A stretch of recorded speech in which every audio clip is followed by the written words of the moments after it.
ये है मेरठ शहर का मेडिकल कॉलेज, जहां रोज़ाना मेरठ के मज़ाफ़ाती इलाकों से हज़ारों मरीज़ इलाज के लिए आते हैं। इस मेडिकल कॉलेज में छोटे मर्ज़ से लेकर बड़े अमराज का इलाज होता है। हस्पताल का नाम आते ही जहन में वाज़ेह ख्याल पैदा होता है कि सफाई सुथराई का अहतमाम तो किया ही गया होगा, लेकिन मेरठ के वल्लभ भाई पटेल मेडिकल कॉलेज का हाल इसके बरअक्स ही नज़र आया। मेडिकल कॉलेज के कैंपस के अंदर ही बहुत सारे गड्ढे देखने को मिले, जिनमें गंदा पानी जमा है।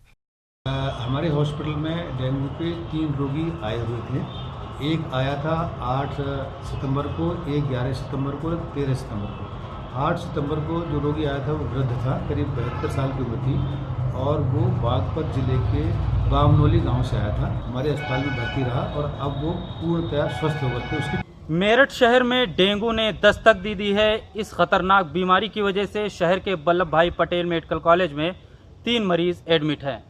डॉक्टरों का कहना है कि ये मर्ज गंदे पानी में पल रहे मच्छरों की वजह से होता है, लेकिन मेडिकल कॉलेज के कैंपस में ही इस तरह का नज़ारा देखने को मिला। सवाल ये है कि प्रशासन कब बेदार होगी और इसके खिलाफ एक्शन कब लेगी। ईटीवी भारत के लिए खुर्शीद अहमद, मेरठ।